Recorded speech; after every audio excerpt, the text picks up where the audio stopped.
Wait, so I got spicy with the last question? What happened? I'm not, well, I got spicy. Oh, with it you too. did? Okay. I mean, look, anytime we talk about inclusion and diversity, Yeah. look, Oh, both. I have such a good thing What? to share with ayahuasca experience that I just did a few months ago, but go ahead. I mean, I really want to. I'll piggyback on that. I'm saying, look, anytime you talk about these topics, both you and me, we are inclusive in nature. We try to be. We're also. I mean, I know I could probably speak the same for you with this. It's just I'm always trying to understand what I might be missing because we all have these. Also unconscious biases, of course, just because how we were raised, the experiences that we have. And, you know, I know that I am a privileged white male. I know that I am Jewish. And I know, I had it easier because of that. And I want to share that I appreciate others and I don't want to get it wrong. Yeah. And part of it, too, is the fear of getting it wrong. You don't want to offend anyone. You don't want to do anything. So when I said earlier it was a spicy question, I obviously... I don't want to come across in a way where it's not inclusive, where I'm not appreciative of others, because obviously that's the polar opposite from truth. I mean, even being Jewish, you know, I experienced people picking on me in elementary school. Really, being anti-Semitic and it was horrible. Really? I was told multiple times in elementary school I needed to take my parents to go back to Jewtown. Oh my god! I know, and I was a fat kid too, so that was adding on top of that. Fair enough. Okay, but speaking on the inclusion part and the connection and kind of like this universal like consciousness or compassion or empathy that that the culture's going toward. Let me just tell you, man. Like, so I did ayahuasca for. You know about ayahuasca? I don't know. Oh, okay. So for anyone out there that doesn't, ayahuasca is a Amazonian drink that only the shamans really took for centuries, and it's crazy how they found out about ayahuasca because Amazon's huge, right? Sure. They say most of all the medicines that we use today are actually found in the rainforest. And so there's two particular plants almost on the opposite sides of the Amazonian rainforest. We're talking thousands, probably hundreds of thousands of plants. You have to get those two plants, or maybe it's three, or I don't know, a mixture of it.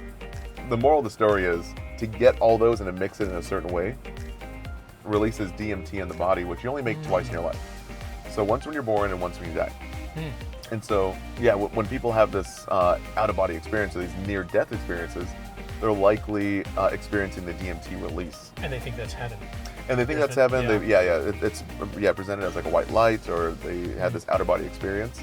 And maybe it is, honestly, because Elon Musk even believes that he's 60% sure that we're probably in a simulation of some sort, which is a whole other topic. Theory. But at the same time, so that's his view.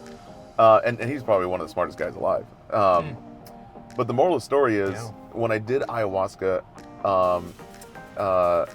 usually it costs like $2,000 to go down to Peru or somewhere in the Amazon, like Brazil. You can do it in Mexico and stuff. But I went to this foundation that was in Orlando, Florida.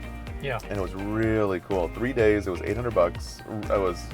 It's been kind of a church or a foundation for like the past 5 or 10 years.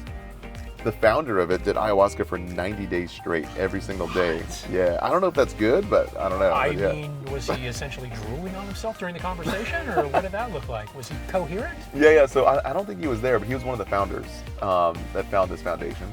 So when I went through it, my whole thing was just to be a better version of myself mentally. So that's the reason why I did the 10-day silent retreat. I've done float tank therapy, where it's a sensory deprivation tank, 1,000 pounds of Epsom salt. You go into a capsule, and you just lay there floating in silence for hours on end. I've done 30 hours in a month. And so my biggest thing is mental fitness. A lot of us focus on physical well-being, but it's also mind, body, and spirit, right? Yeah. So for the mind, it kind of coincides with the spirit. My biggest thing is when I was doing my experience over the weekend, this was a few months ago, maybe 4 or 5 months ago.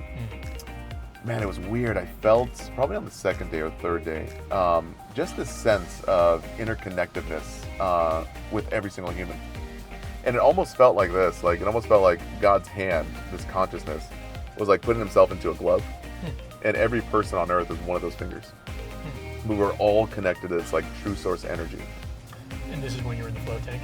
No, this is during ayahuasca. Ayahuasca, sorry. Yeah, so then the psychedelic, when the DMT released, which is already in the body, but when it released, I felt more empathy toward the next person. And I was just thinking man, this is probably what Christ inside the Bible was going to help the poor, because he knew that we're all connected, and the poor is probably just another version of me, but just in a different life. Or we're all connected at one source, that one true root. So I like that. It's almost finding how are we more similar than we are different? Oh man, Right. but it's weird, man. Like when you do the like a DMT experience, it's just so deep. Like you feel it and you know it. It's almost like a feeling of knowing, and just the compassion and the love and the peace that comes out of that, and also just knowing that everything's going to be okay. You're good, you're bad, you're ugly. It's all meant to be there as a teacher to you. And the biggest moral of the story is just letting go. And it's almost the same way as meditation. You're letting go of having to be perfect. You're in an iterative stage, just becoming better and better. Well, I feel like that's a way to happiness, right? It is, yeah. So much of the time we're caught on our own headspace, and we can't let go.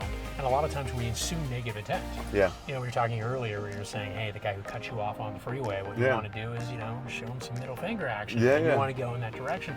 But if you're assuming that, wow, that guy must be having a bad day. Yeah. Or sorry. let's just say his wife is giving birth. Or someone dying at the hospital, right? We don't don't really know. No one knows. We don't know. And if there are more tools like that, and I mean, I'm sure there are other ways outside of drug use to try to find more empathy for other person. No, but it's crazy. It's not even drug use. I think it's like medication because the way that the laws are going now, we've already legalized marijuana or THC, right? And then now more states are legalizing psilocybin as a mushroom. Yeah. And one thing that Dr. Huberman, who has a huge podcast and following on YouTube, like 4 million followers, he's actually funding a huge case study through Stanford that is showing that Professor there. microdosing and even macrodosing actually connects the neurons in your brain to be neuroplastic. So the reason why a lot of us have PTSD or these traumas in the past is because your consciousness or your mind has actually burned a hole and kind of paved the road. And you can't break out of that cycle, whatever trauma it is. Oh, that's why I think, what was it, back in the day, used to do electroshock therapy to reset your mind. Yeah, yeah. That actually was proven to be effective against antidepressant. Yeah. Yeah, or depression. Yeah. Okay, so continue. And so the therapies we have now is the mushrooms that increase neuroplasticity, basically making your brain kind of like dough. And so you can actually form new pathways for addiction cures instead of being caught in that cycle of addiction or trauma like PTSD. And so one thing that Joe Rogan talks about, and I believe Dr. Huberman might be advocating for, is doing like 2 grams of psilocybin and going into a float tank. And I did that like 2 weeks ago. And it was amazing. Oh my gosh, what an amazing teacher. I've been through, regular therapy before, talk therapy. I've done ketamine therapy, which is just an IV of what's called a conscious sedation. We use it a lot in the hospital to reset bones. What they're finding out is that ketamine actually breaks up the neuroplasticity as well, so you can form new pathways, especially if you're addicted to something or have PTSD. It's used a lot in the military. But combining those with meditation and this neuroplastic kind of disruptor to get you out of that cycle. Sure. Put those two together, and when I did it, oh my gosh. Well, I know it's been wildly effective. They talk a lot about this with soldiers who have PTSD, maybe psilocybin, ketamine, I know. And it's interesting, like even some of the drugs, for instance, MDMA, right? Yeah. That's it. You know, I was created. No. Couples therapy. What, really? Yeah, it was created with Oh, couples therapy. snap. So essentially, they say when you're on it, you can have deeper conversations, more intimate, more mutual understanding. Yeah. And a lot of these drugs that we once thought were so bad, it does allow us to connect more effectively with ourselves and other people. There's a Netflix documentary, How to Change Your Mind. Oh. Man, I that's think so I've good. heard Because he that. talks about MDMA, Yeah. psilocybin's episode number 2. And he talks about a few other things. I think they even do an ayahuasca thing. It's incredible. But it's wild because, MDMA just increases serotonin, mostly the happy molecule in the brain, the neurotransmitter. Well, I'm not going to name names, but I have friends in the medical community who you have as well. Oh, yeah. And they've said that there's a lot of studies that actually show a lack of depression with people who have depression when they start using psilocybin, opposed to taking antidepressants or, what are they referred to, MAOI inhibitors or SSRIs. SSRIs, MAOIs, TCAs. Yeah, and essentially the reason why we're not using psilocybin more is because the pharmaceutical companies continue to push it down. Yeah. Like, I don't know if you saw the documentary on Netflix. What was it? The painkiller one or something? Oh my God, the opioid one? Yeah, and look, I'm not saying that this is directly related, but it just shows how powerful pharmaceutical companies are. The documentary was about what was it, the super powerful oxycodone? Yeah, and how they were telling practitioners that it was completely safe, non-addictive, That's crazy. and now people are overdosing and addicted, and it's almost like ruined an entire generation. And there's people who are just normal people who are just trying to work their jobs, and they're thinking, no, the doctor says take more, and their doctors are all getting kickbacks for it. Yeah, which is insane. I was even working at a hospital emergency room over near, where was it at? Palm Springs. And a drug abuser came in. Turns out he was actually a police officer. Wow. That had a life-threatening back injury, got on Vicodin or some other opioid, got addicted, and then couldn't do any more refills. But he got so addicted to the opioids that he actually ended up shooting up heroin to get that same high. And now he's an active user. And I'm like, guys, oh my God. And I felt so bad. But that's the thing, like, being in the medical field, I can see how just messed up it is. And everything runs off the almighty dollar. Yeah, it's disgusting. But the beauty of it is, like, that was the older generations, right? Can you get it? Can you get addicted to psilocybin? Can you get addicted to marijuana? I mean, I'm asking these in a hypothetical way because I feel like I already know the answer. I don't think so. Well, the funny thing is, you can't, as far as my knowledge, no one's ever overdosed on marijuana, like THC. You're also happier. I think they even had a study with the gorilla, because the average dose of like a normal edible is like 30, 40, 50, even like 100 or 200, right? But I think they even did a study on a gorilla one time that took over 1,000. Like 10x. How many bar fights happen when people are high? I don't think so. I think everyone's You're talking. really, hey, why don't we order burgers? Yeah. When you're drinking alcohol, the thing that is legal, that's when we want to kill each other and fight each other. But I think that's the biggest thing too. I think it's the money game. Yeah, because the alcohol sales, the opioid sales. But it's funny because like things like THC and psilocybin, I think it has almost a therapeutic effect on the brain.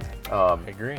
But I mean, obviously, too much of one thing is probably not a good thing. Well, it makes you more empathetic. And I will say there have been studies, fortunately I've heard of now, that THC does cause damage to your brain. Oh yeah, and it causes like if you do it every single day. Yeah.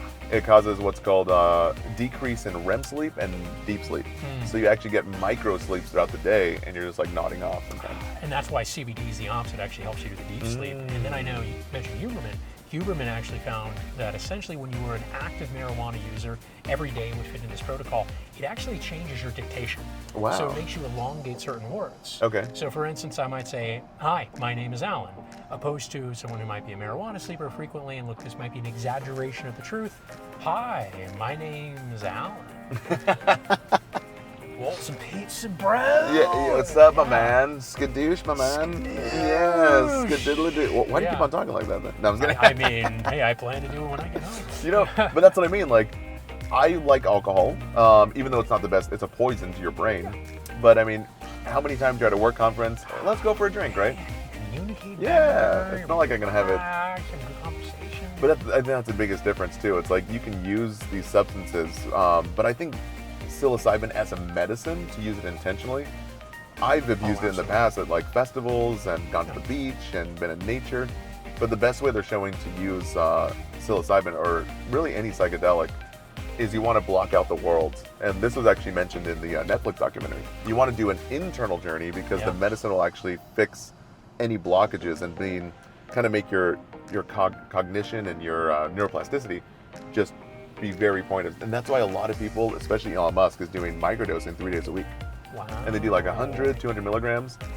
Well, being specific about what you just said, you said block out the world and you covered your eyes. Are you indicating that you need to close your eyes during a psilocybin session to get the most out of it? Yeah, the documentary, I believe it was Mike Pollan, or I forget his name, but I think his last name was Pollan.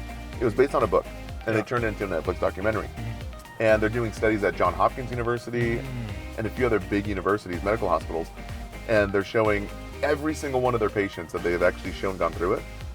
They just cover their eyes with an eye mask, and they put them on a bed. And it's 2 grams with some orange juice, because the orange juice activates the psilocybin. Oh, that's interesting. And the only way that they were talking about, and I even reflected on this, the only way that you can actually have a bad trip is if you don't let go. There's actually no other way to have a bad trip. If you're trying to fight it, then you're going to cause inner turmoil.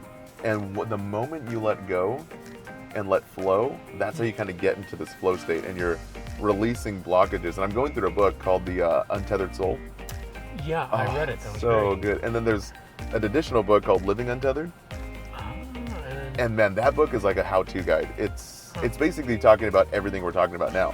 It's looking at your problems as just a problem, and it doesn't identify you. Just let it go. The Toll Heart one? Or Yeah.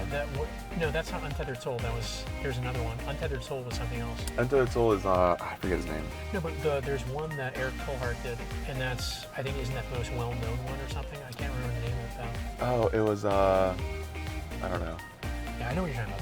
I mean, Alright. regardless, the concept is amazing, and it's just a shame that we can't legally do this. Yeah, right? well, not yet. So Denver's it's already Yeah. legal. What was it, Oregon? I think probably California's next. Probably the southern states like Texas probably never gonna legalize it. Hey man. But the therapies that, like, what I want to do is Austin. yeah. Texas. I told you, like, I got some property in Austin. We want to put Yeah. tiny homes there. Oh, okay. But I would love to make a community where we have like 4 or 5 float tanks, and we do it mainly for veterans. 'Cause my brother was Bonus. he went to Iraq, but now he's a firefighter. What branch? Was he Marines, yeah. Ooh. In the tank, yeah. Yeah. But he still has some PTSD from that. I mean, obviously in your young 20s, you've seen people die. But also, like, for first responders, police, fire, and even healthcare workers, Yeah. and just offer, hey, we're here I love this. as a therapy. We're here to hold space. We'll offer meditation and float tank free of charge, and then eventually, Deserve like, it. yeah, dude, I know. We don't appreciate them enough. Yeah, of course, I know. I mean, seriously. The hardest part, especially in the military, it's like, the government uses you kind of as a pawn to do the bidding, and then they kind of just forget about you. There's no integration back into society. There should be. And I it's, think, yeah. I mean, I think it's so honorable when you have these services that have help veterans get jobs, Mm-hmm. hiring them. Because, I mean, really, they sacrifice their life so we can do this. Mm-hmm. So we're doing a podcast right now, so we can drink coffee and water and not have to Yeah, worry about getting killed. Yeah, exactly. I mean, that's what they're doing for us. So, I mean, what can we do for them? Yeah. And they always say be the change you want to see. Oh, Gandhi, get it. And you know what I mean? So I think that's, if we can make a small impact there and really heal someone's life, I love that you're doing that. that'd be amazing, yeah. Yeah. It'd be really, really cool. Sign me up. All right, gang, All gang. right. Sounds good. Well, on that note, I On think that we do note. have to wrap because my car needs to get moved. Oh, yeah, I forgot about that. All right. All of both. All right. More Thank to you. come. Yeah, more to come, and we're going to be back in the main podcast studio. Absolutely. And Yeah. again, I am Alan, and this is Mike, Yep. bringing in leadership, team enablement, performance enablement through my years of doing it at tech companies and beyond that. And Mike started an extremely successful company called Simple Nursing, has his medical practice, also starting more in the health and the wellness space, as you heard, meditation. And we're combining forces, and hopefully we're going to be able to contribute back to you and provide developmental knowledge to everyone. All right, guys, thanks for tuning in. See you in the next videos.